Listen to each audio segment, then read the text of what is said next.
안녕하세요, 구독자 여러분. 구독과 좋아요는 채널 운영에 큰 힘이 됩니다. 안녕하세요. 저는 서울에 거주하고 있는 39살 남성입니다. 3년 전에 이혼했고 지금은 마음 맞는 좋은 사람 만나 친구 같은 연인 사이로 지내고 있어요. 현재 대기업에서 과장으로 근무하고 있고 제가 왜 이혼하게 됐는지 여자친구에게 이야기해주니 사연으로 보내보면 많은 공감이 될 것 같다 해서 이렇게 글을 써봅니다. 여자친구도 저와 비슷한 아픔을 가진 사람이에요. 그래서 제 모든 것에 공감해주며 위로가 되는 존재입니다. 전처와는 정말 상상도 못할 이유로 이혼을 했는데요. 지금 생각해도 그 여자는 제가 알고 있는 사람 중 제일 파렴치한 사람이 아닌가 싶습니다. 어떤 사연인지 궁금하시죠? 그럼 지금부터 제 기막힌 이혼 사연을 시작해 보겠습니다. 형, 나 한국 왔어. 결혼할 수 있게 도와줘서 고마워. 이게 다 형 덕분이야. 신혼여행은 잘 다녀온 거야? 형 덕분에 일하느라 정신없는데 괜히 짐이 된 것 같아 미안하네. 평생 형한테 받기만 해서 미안해서 어떡하지? 그런 소리 하지 마.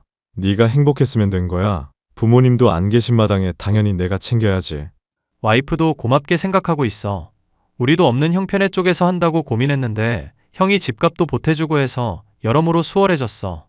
부모님이 돌아가시면서 네 몫으로 남겨두신 건데 당연히 이럴 때 써야지. 그나저나 형은 만나는 사람 없어? 나도 30 넘어서 결혼한 건데 형은 내일 모레 40 되는 사람이 언제 결혼하려고 그래? 나는 결혼의 뜻이 없다. 언젠가 인연이 나타나겠지. 자연스러운 만남을 추구한다. 그러지 말고 주변에 소개팅 해달라고 해봐. 형 정도면 어디 가도 모자라진 않는데? 너나 재수 씨랑 행복하게 잘 살아.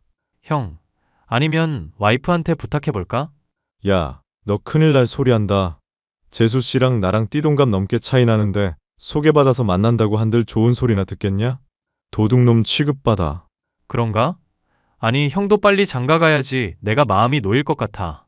인연은 내가 알아서 찾을 테니 너는 가정에 신경 써. 그리고 좀 전에 계좌로 200만 원 넣었어. 재수 씨랑 맛있는 거 사 먹고 날 더우니까 처갓집에 보양식이라도 사들고 가서 같이 먹어. 역시 내 생각해주는 건 형이 최고야. 와이프한테 말했는데 나중에 따로 만나서 식사하재 너무 고맙다고. 그래 알겠어. 재수 씨한테 안부 전해주고. 형 연락할게. 저는 남들처럼 대학 다니다 군대 다녀오고 대학을 졸업하는 것과 동시에 취업을 했습니다. 10년 넘게 정신없이 일만 하다 보니 승진도 빠르고 회사에서 인지도도 높아졌지만 그 흔한 연애 한번 못 해봤죠. 30 중반을 내다보고 있을 때 돈도 어느 정도 모았겠다. 투자해둔 주식이 큰 이익을 보면서 10억 정도의 여윳돈도 생겼어요. 대학생 시절 부모님이 교통사고로 갑자기 돌아가셨고 학업을 마치는 대로 바로 일을 해야 했습니다. 그렇게 일벌레라는 별명까지 얻어가며 악착같이 대기업에 입사했던 거고 지금에 이르는 거죠. 동생은 대학 졸업 후 소방 공무원 준비를 하다 작년에 임용된 새내기 소방관이었고 만나던 여자친구와 결혼을 했습니다. 솔직히 조금 부럽긴 했는데 부모님 대신 큰일 치르니 뿌듯하기로 하고 마음이 싱숭생숭하더라고요. 그러던 와중에 직장 동료를 통해 아내를 소개받았어요. 연예인 뺨치는 외모의 단아함이 몸에 배어있던 아내에게 첫눈에 반했고 저는 적극적으로 다가갔습니다. 아내는 중소기업에 다니던 격리 직원이었어요. 자기야, 우리 나이도 있고 만난 지 1년 넘었는데 이참에 결혼해버릴까? 여자가 먼저 그런 말 하는 게 어딨어. 안 그래도 어머님이 지난번에 물어보시더라. 그러게 말이야. 당신은 결혼 생각 없어? 나도 물론 있지. 당신 생각을 모르니까 가만히 있던 거야. 근데 나도 진지하게 생각해 본 적은 없는 것 같아. 선뜻 답을 못 하겠네.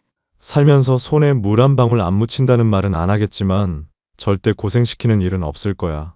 내 능력 알지? 돈도 충분히 벌고 이 정도면 1등 신랑감 아니야? 우리가 왜 이제야 만났을까? 진작에 만났으면 결혼해서 아이 낳고 지지고 볶고 살고 있을 건데. 이렇게 잘 만나려고 때가 조금 늦었던 거겠지. 그런가? 그럼 말 나온 김에 다음 주에 우리 집에 인사드리러 갈까? 그렇게 빨리? 되게 떨리는데. 떨릴 게 뭐가 있어.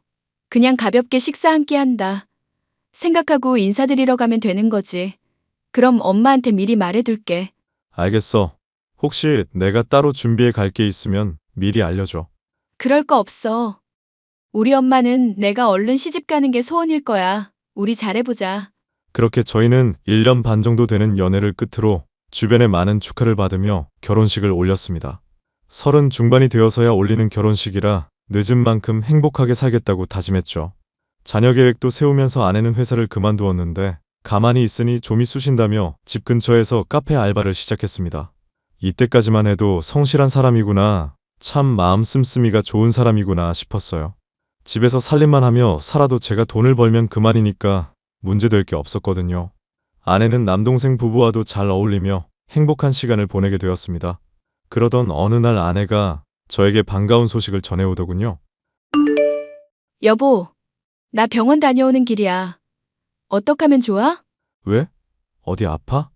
무슨 일 있는 거야? 갑자기 왜 병원을 가? 아니, 요 며칠 내가 속이 안 좋았거든. 약이라도 지어 먹으면 좀 나을까 싶었는데 피 검사해보더니 산부인과를 가라고 하는 거야. 그런데? 병원에서 뭘 하는데? 어디가 아픈 거래? 아픈 게 아니라 나 임신했대. 6주 차래. 뭐? 임신? 당신 그게 정말이야? 정말 임신 맞아? 그래, 우리 아이 생겼다고. 와, 그럼 나 아빠 되는 거지? 내가 아빠라니 정말 안 믿긴다. 그치? 나도 안 믿겨. 아직 너무 초기라 아기집만 겨우 보여. 이럴 게 아니라 주말에 당장 아기용품 사러 가자. 아이고, 팔불출. 아직 그럴 필요 없네요. 그리고 나 빈혈기가 있어서 일은 못할 것 같아. 아르바이트 하는 곳에도 그만둔다 말하려고. 그럼 그래야지. 그게 뭐 대수야? 당신 몸이 먼저지. 그래도 내 용돈 정도는 벌어서 써야지 생각했는데 당신 외벌이 시키기 미안해서. 그런 걱정하지 말라니까. 내가 한 달에 월천 이상을 버는데 당신은 집에서 편히 쉬어. 아이까지 생긴 마당에 일할 생각하지 말고 무조건 쉬어. 집안일도 내가 다 할게. 알겠지?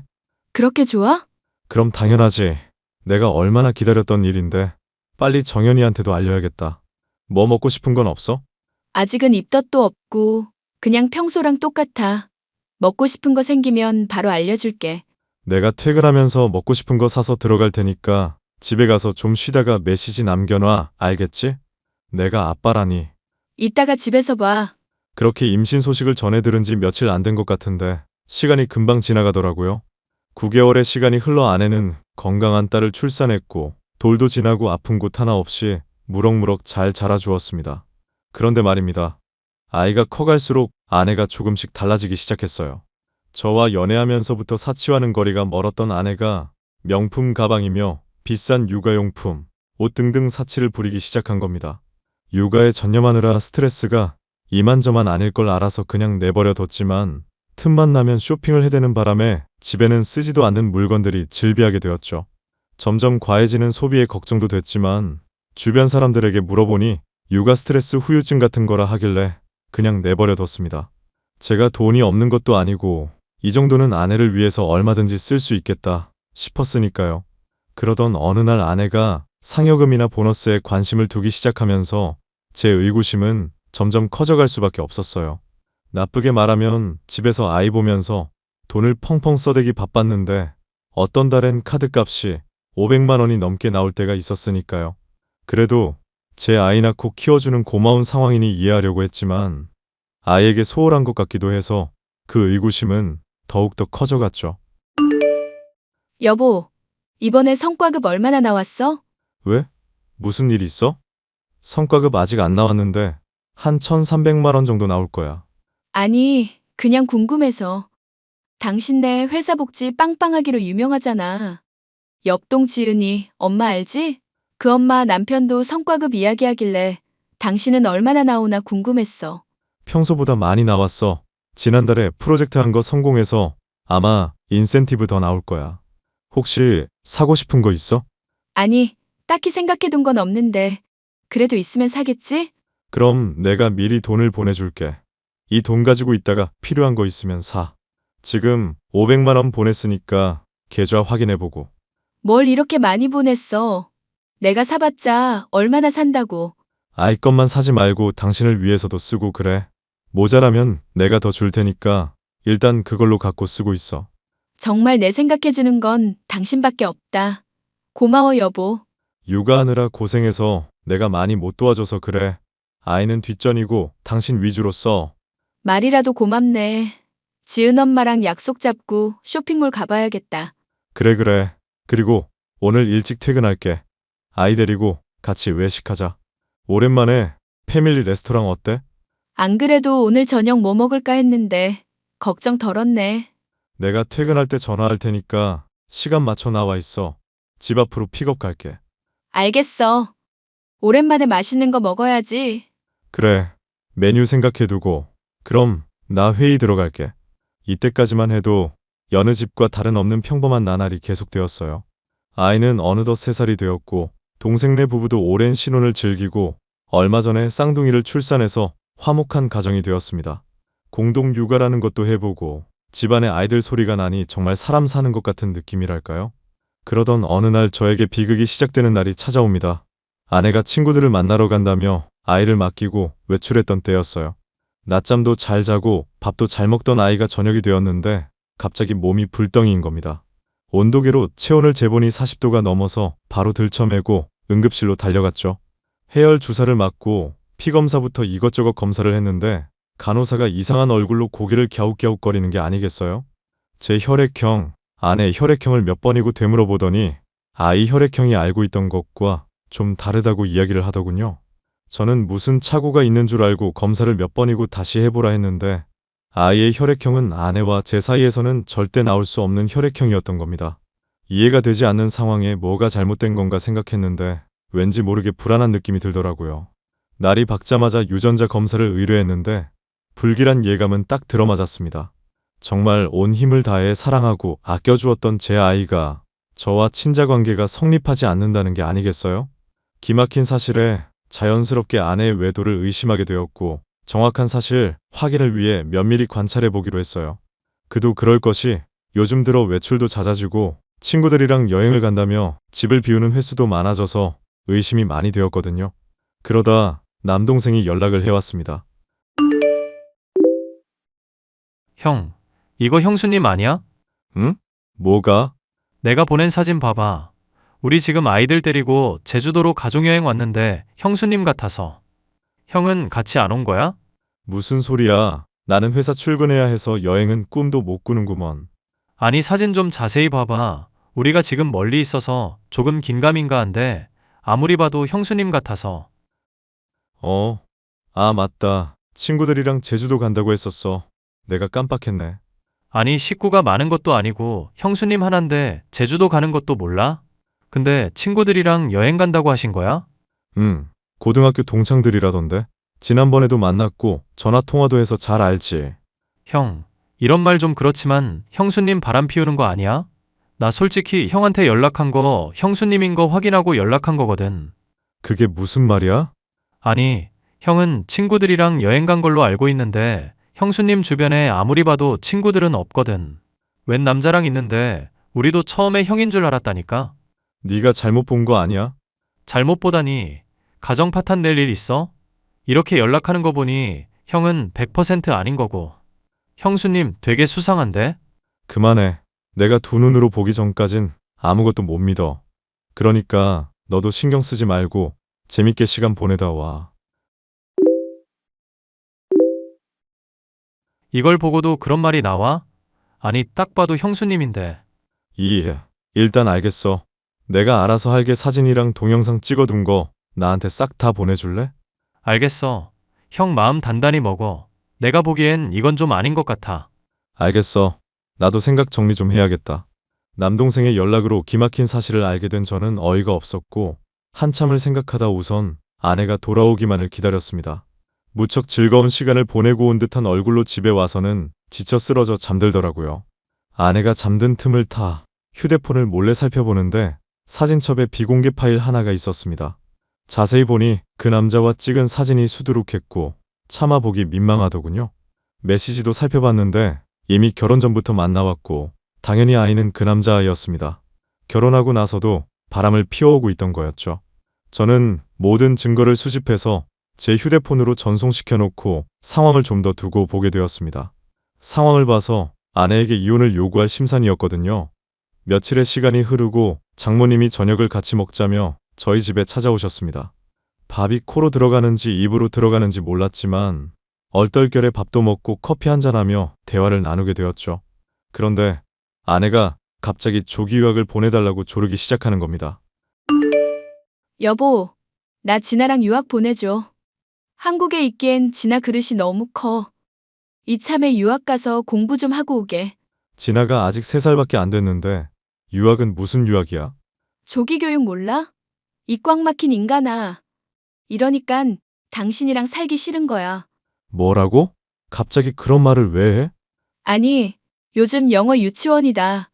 뭐다 해서 한 달에 몇백만 원씩 들여서 조기 교육하는데 한국에서 그렇게 해봤자 뭘 얼마나 배우겠어? 이왕 배우는 거 해외로 나가야지. 혹시 알아? 우리 진아가 아이비 리그라도 갈지? 갑자기 결정할 문제 아니야. 아직 애가 어린데 해외는 무리야. 초등학교에 들어가는 것도 아니고 거기서 유치원 다녀야 할 텐데 여기나 거기나 별 차이 없을걸? 당신이 뭘 몰라서 그래. 안 그래, 엄마? 나는 잘 모르겠다. 우리 땐 유치원이 전부였지 뭐. 유학은 그래도 무리 아니냐? 너도 영어 못하잖아. 영어야 배우면 되는 거고. 엄마도 뭘 모르네. 일단 지금 당장 대답은 못해. 나도 생각이라는 걸 좀 해봐야지. 나 잠시 나가서 담배 한 대 피우고 올게. 장모님이랑 이야기 좀 나누고 있어. 자네 금연했다더니 다시 피우기 시작하나? 아이 생각해서라도 그만 피우지. 건강에도 안 좋은 걸.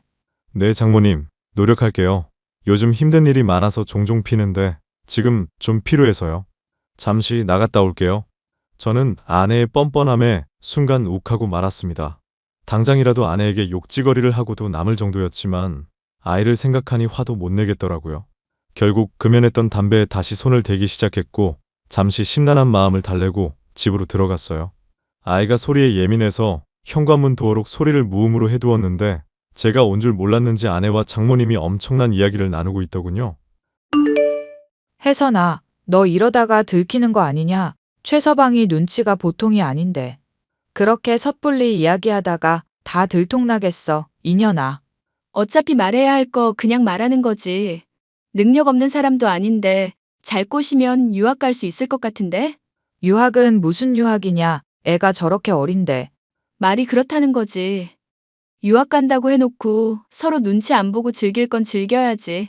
그나저나 너 끝까지 안 들킬 자신 있어? 네가 입 다물라고 해서 조용히 있다마는. 영 불안불안해서. 그래서 오늘 온 거야? 그렇지. 너 같으면 안 불안하겠어? 우리 진아 얼굴도 볼 겸 그 핑계로 최서방 동태도 살필 겸. 겸사겸사 들른 거지. 걱정 마. 아무것도 몰라.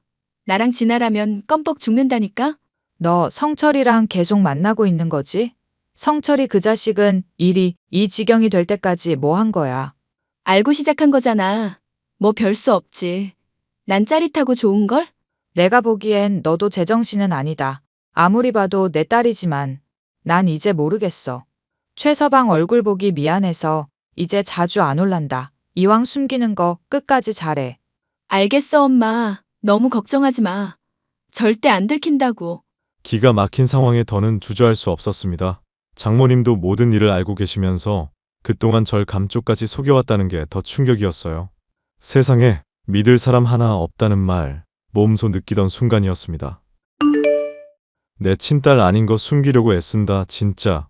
내가 당신 바람 피우는 거 모를 줄 알았어? 당신 언제 거기 서 있었어? 바람이라니.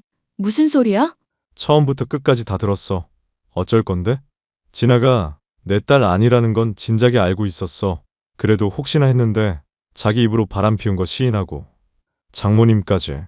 자네가 뭘 잘못 들었겠지. 얘 친구 이야기하고 있던 걸세. 오해하지 말게. 오해는 무슨 오해요? 이미 유전자 검사까지 다 했는데. 그리고 이렇게 사진이 수두룩한데? 저는 모든 사진과 동영상, 메시지를 주고받은 내역까지 모두 보여주었습니다. 점점 굳어지는 표정이 아주 가관이더군요.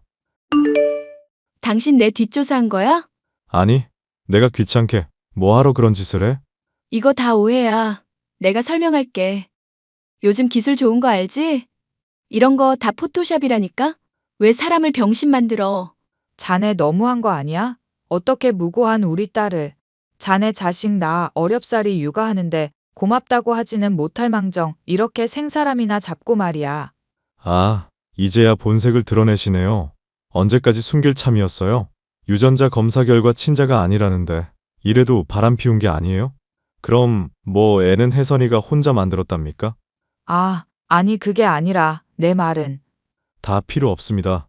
바람 피운 거 다 알게 됐고 진아도 내 딸 아닌 거 사실 확인했고 장모님도 알고 계셨으면서 제 앞에서 입 다물고 계셨던 거 정말 뒤통수 제대로 치시네요. 그래서 이혼이라도 하게? 진아는 어쩌고? 당연히 이혼해야지. 너같이 더러운 년이랑 어떻게 살아? 진아는 내 자식도 아닌데 내가 보살펴야 할 이유가 있어? 어떻게 사람이 그렇게 모질어? 그래도 진아한테는 그러면 안 되지.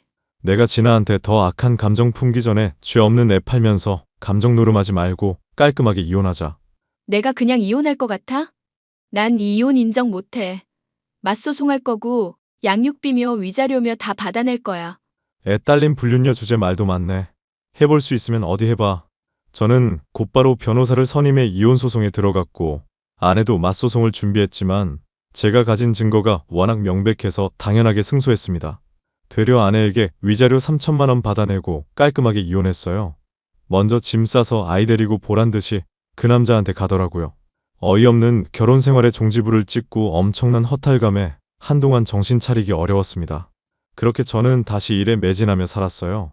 하지만 뭐가 그렇게 미련이 남았는지 아내는 저에게 아이를 핑계로 종종 연락을 해댔습니다. 여보, 잘 지내? 뭐? 여보? 이혼한 지가 언젠데 아직도 내가 네 여보야? 말 똑바로 안 해? 왜 그렇게 날이 섰어? 서운하게 왜 그래? 서운? 지금 그게 말이라고 해? 당신 처지를 좀 생각해. 이혼한 사이에 이렇게 연락 주고받는 거 난 원치 않으니까 더 이상 연락하지 마. 진아 보고 싶지 않아? 언제든지 보러 와도 돼. 진아가 내 친딸이 아니라서 그런가 별로 보고 싶지 않은데? 그동안 같이 지낸 시간이 있는데도 친자식 아니라고 하니까 정이 뚝 떨어지던데? 어쩜 그렇게 매정하니? 그래도 네 딸이었는데. 친자 무효 소송했잖아. 이제 내 호적에서 완전히 너희 둘은 지워진 상태야. 아, 이혼했다는 건 기록에 남겠네. 정말 그렇게 나올 거야? 당신은 예전이 그립지도 않아? 그리울 게 따로 있지. 나한텐 너랑 함께했던 그 시간이 정말 지옥 같았어. 진아가 친딸이 아니라는 거 알고 나서는 더더욱. 정말 너무한다. 너무한 건 너지. 생각을 해봐. 내가 진아 불덩이였을 때 응급실 간 거. 너 그때도 그 남자 만나고 있었지? 제 자식은 아파서 누워있는데 엄마라는 사람은 바람 피우느라 지 앞가림도 제대로 못하고. 뭐가 어째? 당신 말이 너무 심하네. 사랑이 무슨 죄야? 사랑하는 게 죄는 아니지. 근데 너는 진아한테 죄 지은 거나 다름없어. 나중에 커서 진아가 왜 아빠 없냐고 하면 그땐 뭐라고 할래? 네 앞날이 아주 어두컴컴하다 못해 보이질 않네. 와, 진짜. 말을 꼭 그렇게 해야 해? 닥쳐. 이년아, 너랑 말싸움할 시간도 아깝거든? 앞으로 나한테 한 번만 더 연락하면 스토킹으로 신고해버릴 거니까 네 할 일 하면서 알아서 살아. 돈 필요한 모양인데 필요하면 벌어서 써야지. 너 나랑 살면서 산 가방이랑 옷만 팔아도 2달 생활비는 나오겠다. 그럼 안녕. 뭐? 아무런 죄가 없는 아이를 생각하면 가슴이 아프긴 하지만 뭐 어쩌겠습니까? 저런 파렴치하고 아나무인인 여자와 친자식이 아닌 아이를 데리고 평생 살 수는 없는 노릇이잖아요. 저는 아내의 연락처를 차단했고 그렇게 2년이라는 시간이 흘렀습니다. 현재는 이혼의 아픔을 극복하고 좋은 인연을 만나 행복한 시간을 보내고 있어요. 동생네 부부는 얼마 전에 둘째를 출산해서 벌써 아이가 셋이고요. 우연히 듣게 된 이야기인데 아내는 그 남자와 헤어지고 홀로 아이를 키우고 있다고 하네요. 아이가 나중에 자라서 상처받지 않고 꿋꿋하게 이 힘든 사회를 잘 견뎌나갔으면 하는 바람입니다. 저는 저대로, 아내는 아내대로 각자의 위치에서 잘 사는 게 지금으로서는 최선인 것 같네요. 제 사연은 여기까지고요. 제 기막힌 이혼 사연 어떠셨나요? 많은 공감이 되셨으면 제 앞날을 위해 응원의 댓글 부탁드리겠습니다. 제 이야기 들어주셔서 감사합니다.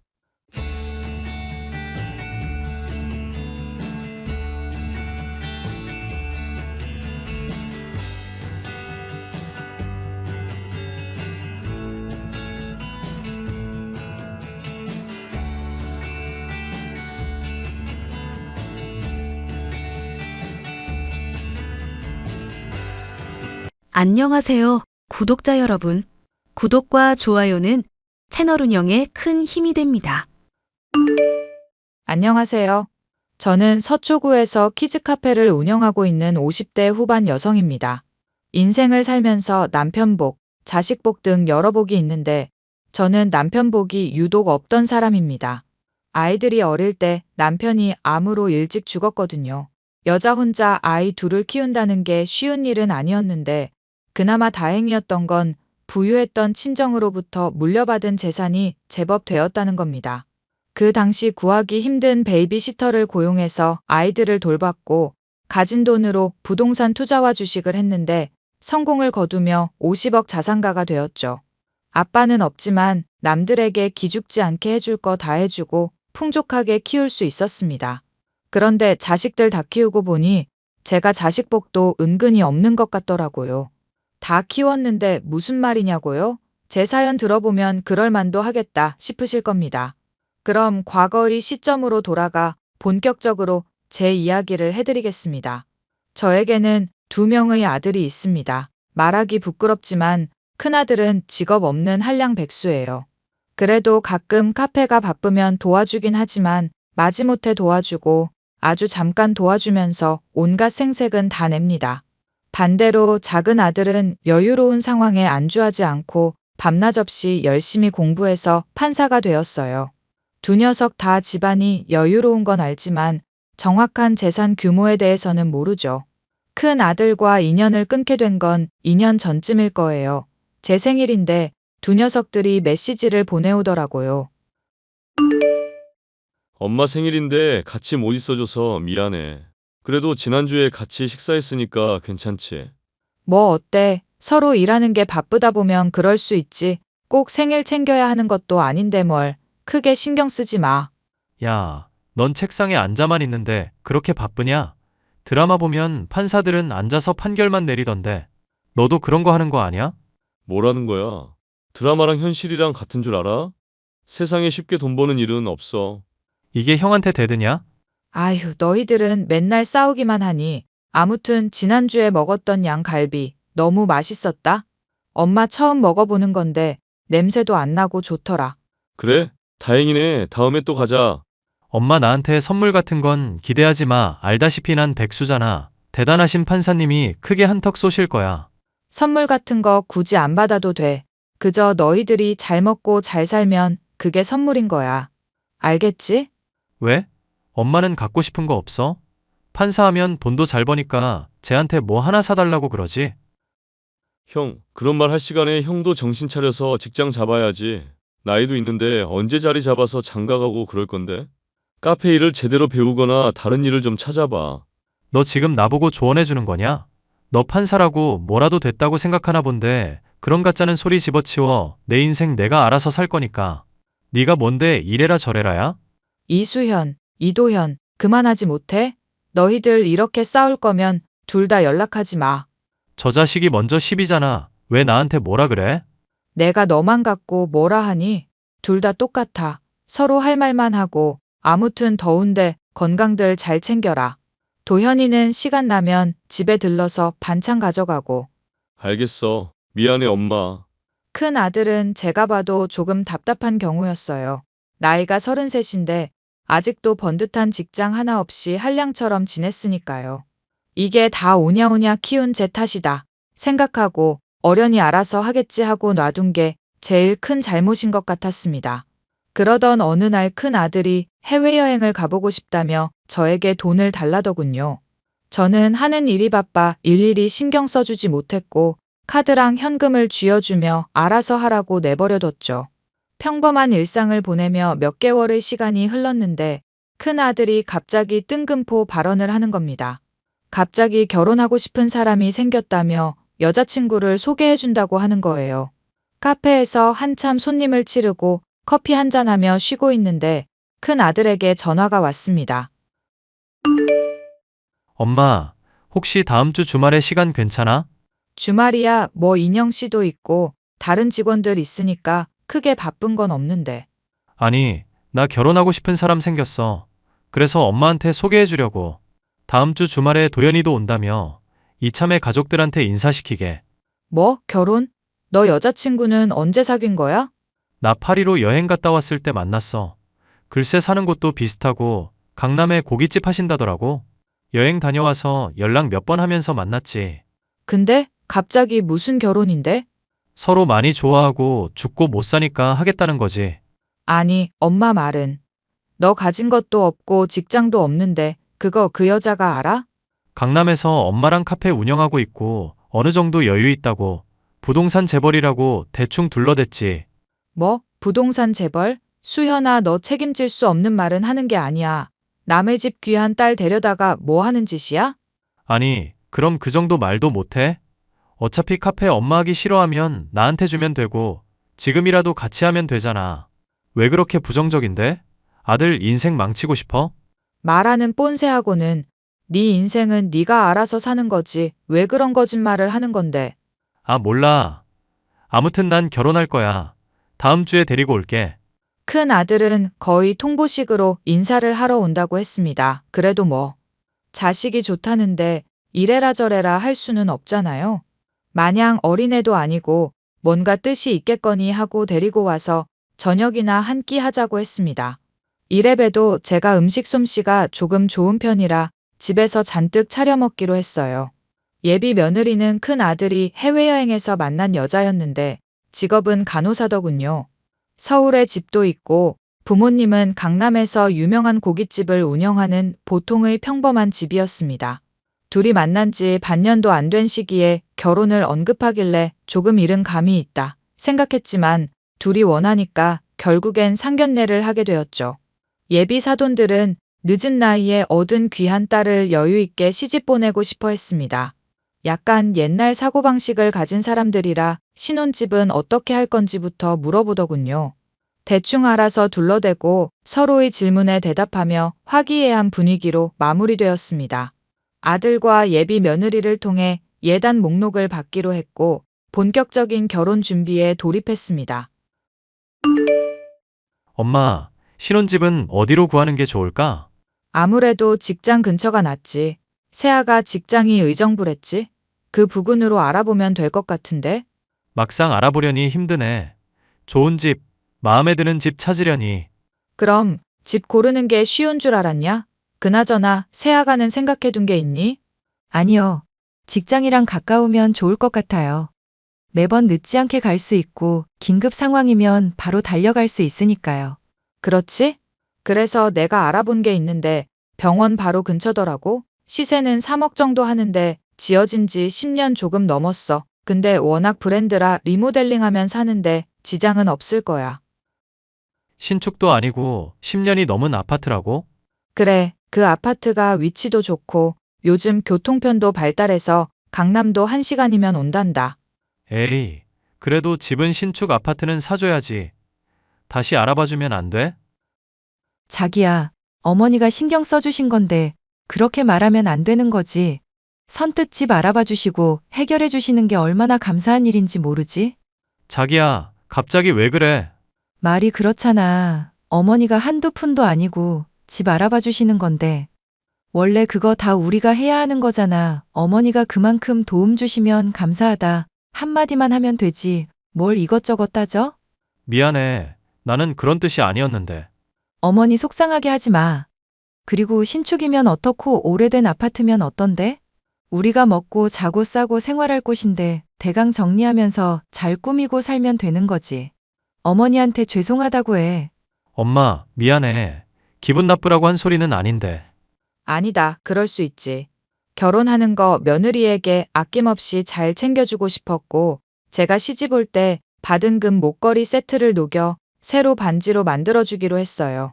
큰 아들은 결혼 선물로 차를 선물해달라고 조르기 시작했습니다. 이왕 돈 쓰는 거 좀 더 써서 자기도 챙겨달라 이거죠.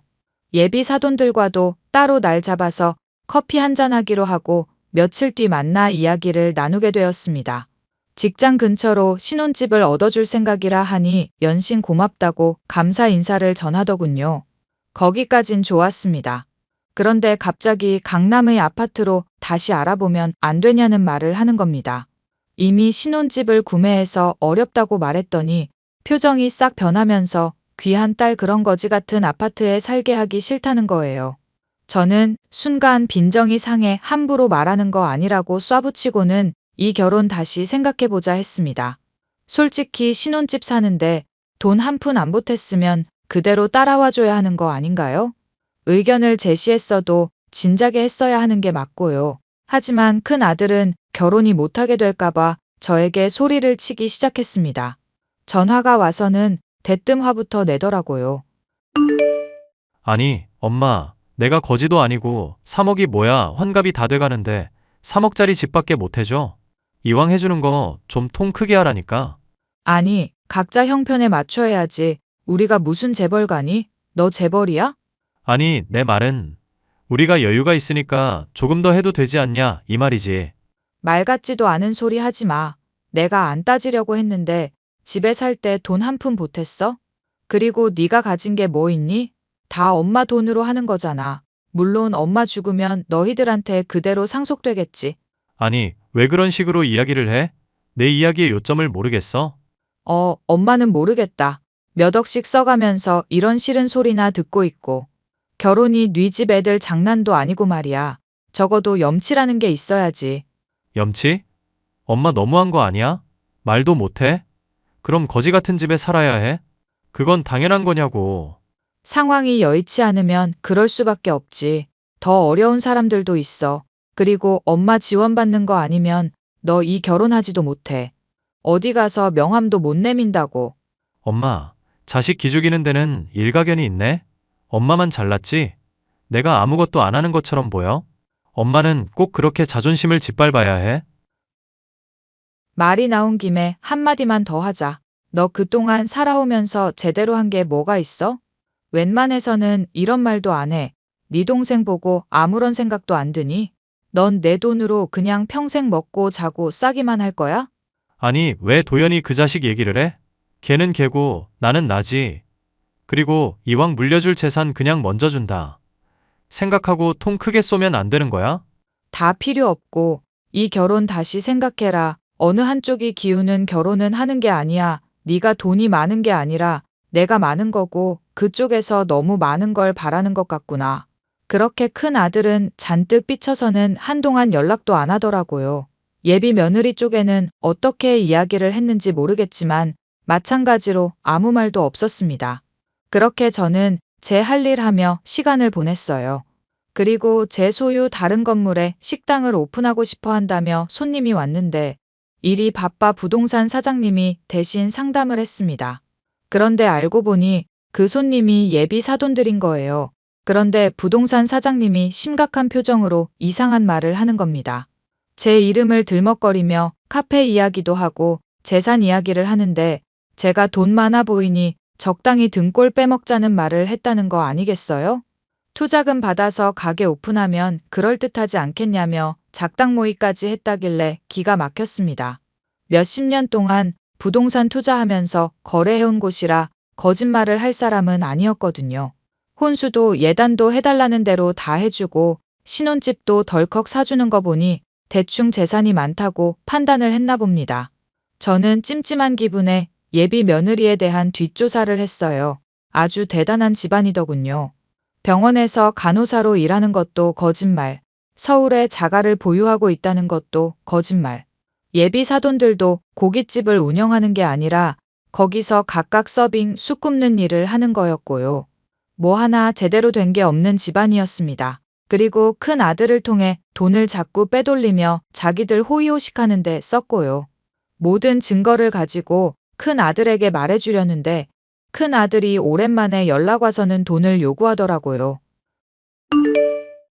엄마, 난 도저히 이해가 안 돼. 엄마 돈도 많으면서 왜 이렇게 짠순이같이 굴어? 뭐라고? 넌 오랜만에 연락 와서 한다는 소리가 겨우 그거야? 잘못했다는 게 아니라? 내가 뭘 잘못했는데? 좋은 집 살아보겠다는 게 잘못이야? 아들이 행복한 게 싫어? 말은 제대로 해라. 좋은 집 살아보겠다는 게 아니라 내 돈으로 호의호식하겠다는 거지. 네 돈이 아니잖아. 누누이 말하지만 네 돈이 아니야. 아, 그놈의 돈. 살면서 제대로 된 직장 갖고 어느 정도 생활이 안정되면 그때 가서 여윳돈 주는 거 생각해 볼게. 아무리 생각해도 그냥 주는 건 아니야. 10,000원 벌기가 얼마나 힘든지 알아? 네가 아무 생각 없이 가만히 앉아서 돈 생기길 바라면 그건 정말 잘못된 거야.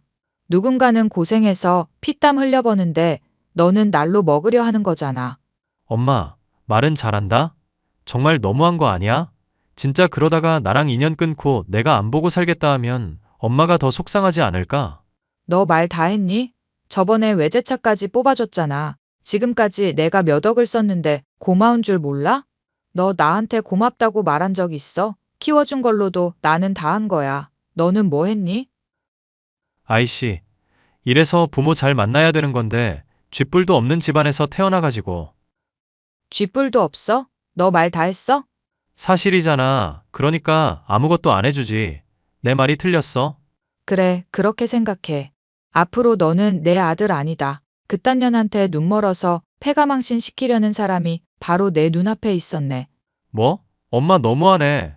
너무해도 어쩔 수 없어. 너는 살면서 정신 좀 차려야 돼. 이 시간 이후로 너는 내 아들 아니니까 어디 가서 뭘 하든지 말든지 알아서 해. 외제차? 일시불로 사줬으니까 그거 팔던지 갖고 있던지 너 알아서 하고 난 이 결혼이고 뭐고 모르겠다.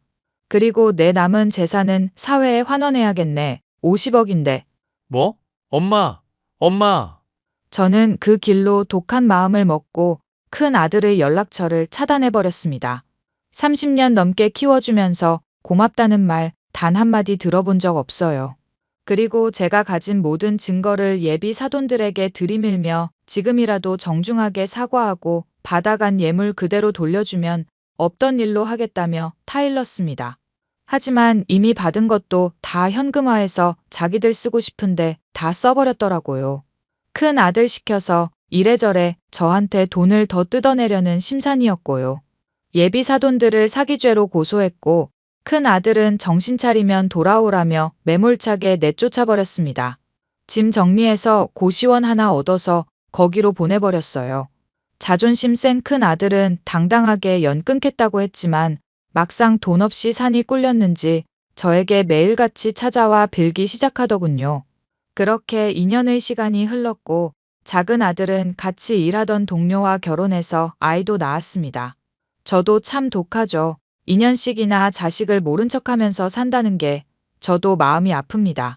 운영하던 카페는 다른 사람에게 넘겼고 저는 손주들을 위해 키즈카페를 새로 오픈했어요. 아들 내외가 둘 다 일하는 관계로 손주들을 돌보며 일도 하고 싶고 이참에 키즈카페 하나 내보자 했던 거죠. 작은 아들은 종종 저에게 큰 아들의 소식을 전해주곤 하는데요. 2년 동안 아르바이트도 하고 자격증 공부도 하고 뭔가 느낀 게 있는지 일이라는 걸 시작했더라고요. 얼마 전에는 평택에 있는 공장에 취직해서 그곳에서 생활하고 있답니다. 조금 더 지켜보고 화해할지 말지 결정할 생각이에요. 제 사연 어떠셨나요? 자식이기는 부모 없다지만 살면서 깊은 깨달음 정도는 일깨워줘야 한다고 생각해요. 그래야 자식들도 잘 살고 저도 후회 없이 여생을 살다 갈 수 있을 테니까요. 제 사연 들어주셔서 감사드리고 여러분도 자식들, 가족들과 항상 행복한 시간 보내세요.